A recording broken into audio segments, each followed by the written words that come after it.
I don't have a bit of makeup on, and I just washed my shirt with shoes that were covered in cow crap. This is definitely gonna be the best piece of content you've watched all week. So hey, howdy, hey, y'all, welcome back to my channel. If you're new here, I'm Jessica Stansberry, and there's a couple of things different about this video versus all the other ones I've ever done on my channel. One, I'm in a completely different place filming. I'm sitting at what is my makeup table, which yes, is in my office. That's a story for a different day.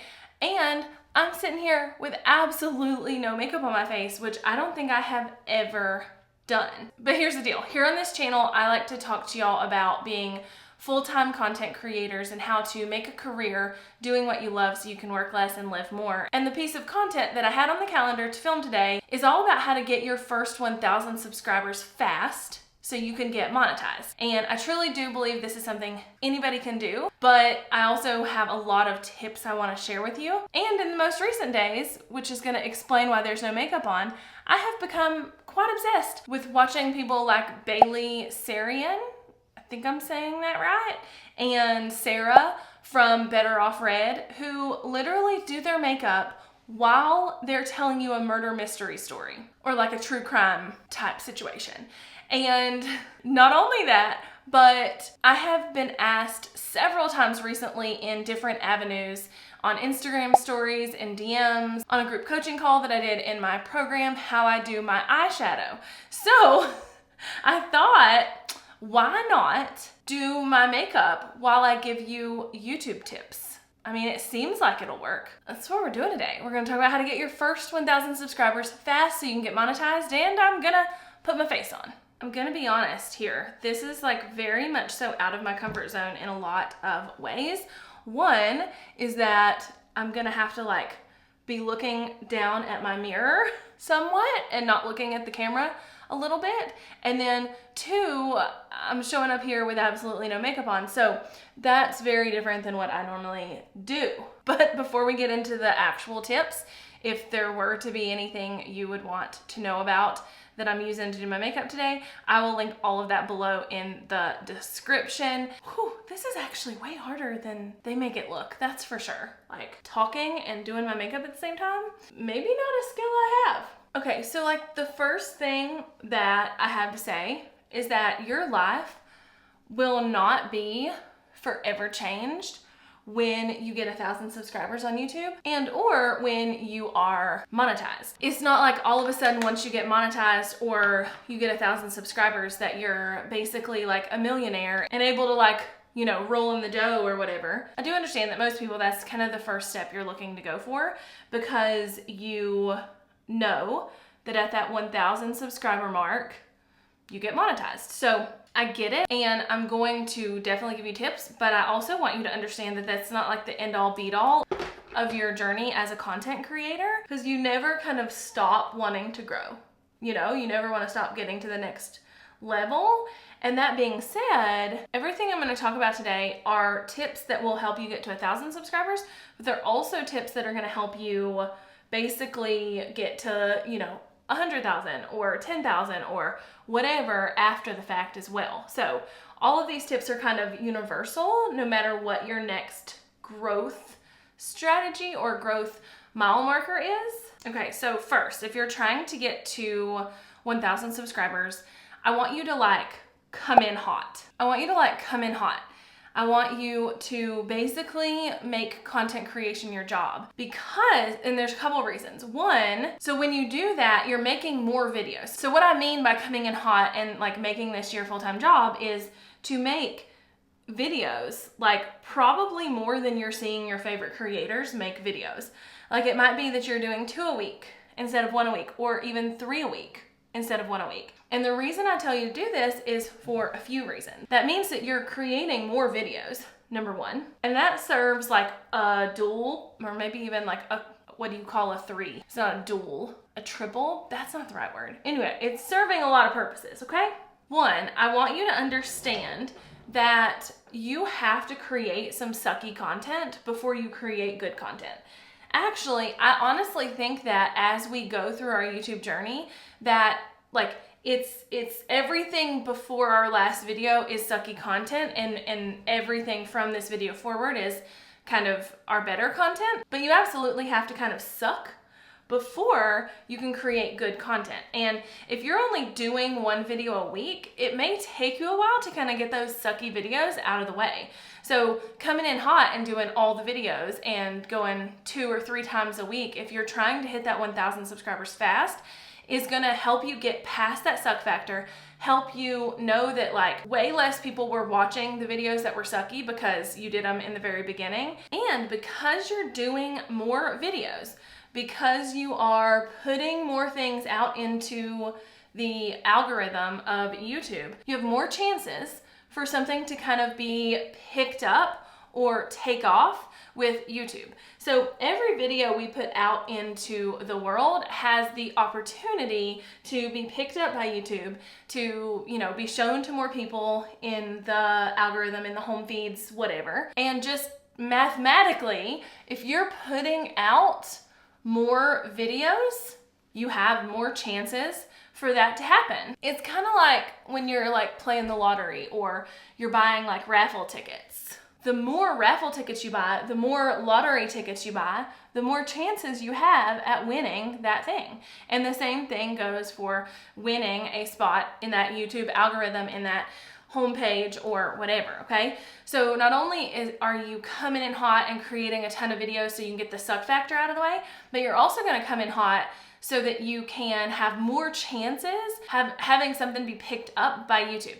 Now, then that's gonna give you more chances for you to capitalize on that video when it takes off. Okay, so this is probably the most important part, to be honest. Finished face future Jessica here, popping in to tell you about today's sponsor, Spreadshop. I had been wanting to create merch for a very, very long time, but really did not want to deal with the headache of like stocking products and having them shipped out and doing all of that stuff myself, or even putting that on my team. And so I just put it off. But Spreadshop made it so flippin' easy to start a merch shop. And not only that, but to literally put it out into the world and never have to think about it again. I create the merch designs, we put them in the store, we select the items we want that particular design on, and we launch it out into the world.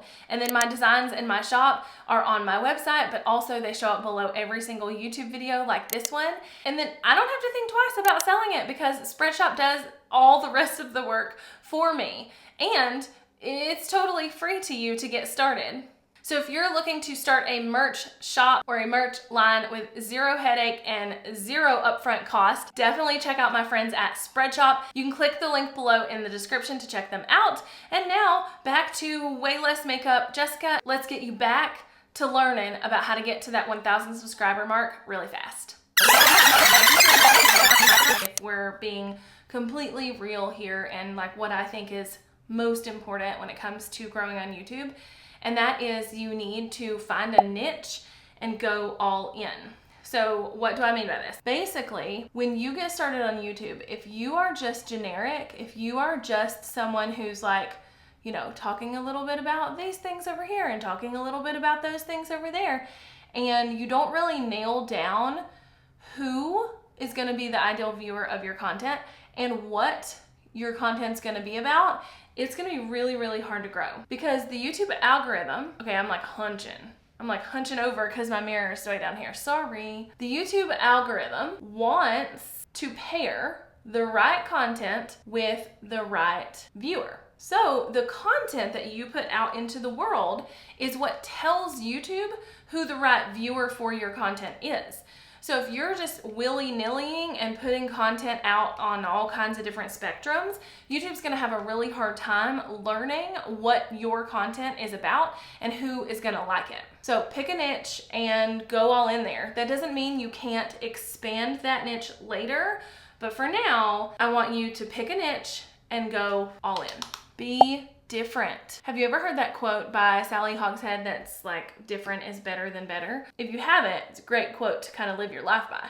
But essentially what that means, and what I mean here, is to kind of you know, find people in your niche, because it's not like you're creating a niche, or at least most niches already have at least some creators in them in some capacity or whatever. So it's not like you're like going out and creating a niche, right? So find people that are already in your niche, see how they're doing it, and see how you can do it differently, which is going to make it better, right?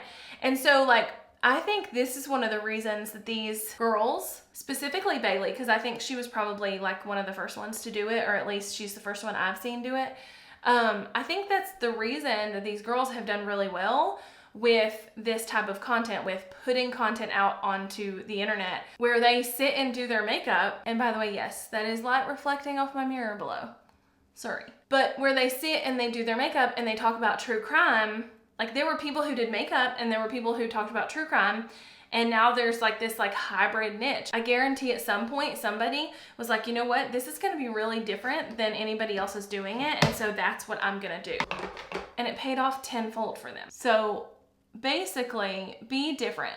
Go see what the people in your niche are doing and how you can do that, you know, you can serve that same niche differently. Now, I want you to also understand that you are a constant student of the platform. So if you're wanting to grow on YouTube, you have to understand that you need to learn, apply, wash, repeat over and over and over again for the end of time. I recently, and I told this story on another video, and I say recently, it wasn't like terribly recently, but somewhat recently, had a guy comment on one of my YouTube videos, and his comment was, I'm doing everything you're saying to do, and my videos are really, really good, and I'm not growing, so I think what you're saying is bullcrap. Now, first of all, there's an element of personal responsibility here, you know, like, you can seek out advice all day long, but if you don't actually do it, it's your fault, not the person you took the advice from, right? Well, anyway, so this guy says this, and the comment sparks my interest. And honestly, I don't see everybody's comments anymore, because several years ago, I had to kind of, you know, make a rule for myself that I was going to answer comments in like the first 30 minutes and then let the rest of the comments just kind of hang and chill. So it's kind of funny that I even saw this comment, to be honest. Like, but the point here is I did see this comment, and again, the guy was kind of like, I'm doing everything you're telling me to do, so what you're telling me must not work because my content is awesome, blah, blah, blah. So I go peep his content. By the way, I don't have to do a ton to my eyebrows because they're already like thick and bushy and trendy, which I'm very, very thankful for, because I had a very hard time fitting in with the skinny eyebrow phase because this is like my natural eyebrows, but I do fill them in here and there because, I don't know, there's some like gaps or holes or whatever, which doesn't really make a lot of sense to me, but it's probably from over plucking in the 90s and early 2000s, to be honest. Anyway, back to my story. So I go peep his profile and his videos, right? And I go and I look, and there are so many things wrong about the videos that I see just literally from 20 seconds of watching them. And not only are these things wrong, but they're things that I have talked about 1,000 times on this channel, and they're things that I know that other people who kind of teach how to grow on YouTube have totally talked about too. Things like his lighting and his sound and things that could easily be fixed, you know, in front of a window and getting out of an echoey room. Like, nothing too crazy, right? Honestly, it looked like he was filming in his mama's basement, and actually I think he probably was. So, you know, keyboard warriors and all. But it looked like he was filming in his mama's basement and with his webcam in like this dark basement with no light. Not only that, but the content just wasn't good. There was like no purpose to it. There was no real like niche or whatever to the content. And so I reached back out to him and I was like via my comments, and I was like, hey, I see that you haven't really been listening to what I've been talking about on this channel, and there's a lot of things that you could change in your videos and in your setup for like no money to make them better. and he got mad at me and like made some kind of offhanded comment, and I had to block him. My point in telling you that is that if you're not willing to learn and grow and take constructive criticism and understand that you're not the best at something right when you start doing it or right when you come out of the gate, you will never grow. It's really that way with anything in life, but specifically with YouTube. I want you to understand that you have to learn, apply, go back and learn some more, go back and apply some more, go back and learn some more, go back and apply some more, and I want you to be a student of the platform. So if you're looking to gain 1,000 subscribers fast, being a student of the platform is gonna help you get there. Watching videos like this one, watching videos from people who talk about thumbnail strategy or keyword strategy or whatever is going to help get you there. But this one comes with like an asterisk and like a disclaimer. I also don't want you to get stuck in this process where you are constantly learning and never doing. So I want you to go ahead and get started. Get started, go fast, come out of the gate hot, like I mentioned earlier. Like, do the videos. And then while you're in the process of doing the videos, you need to also be learning and improving with every single video. Because remember, I said the sucky ones are gonna come first. So if you'll come out of the gate hot, if you'll create more videos to begin with, so you can get the crappy ones out of the way, and you can give YouTube more material to play with, to show to the right viewer, to be able to correctly kind of index your channel so it knows what kind of content you're creating and who to show it to. If you'll do that, settle on a niche pretty quickly and go all in on that niche. Be different from everybody else in that niche in some way, shape, or form, and you'll be a constant student of the platform. I can promise you that you will hit that 1,000 subscriber number really, really fast. But it takes work. It takes legwork. It takes putting in the effort and putting in the hours and really understanding that like you have a lot to learn. And the reason that I am not sitting here like, you know, focus on your thumbnails and focus on your titles and focus on your keywords is because all of that comes with learning. That's all really accessible knowledge you can find out on YouTube already, on my channel, on other people's channels, etc.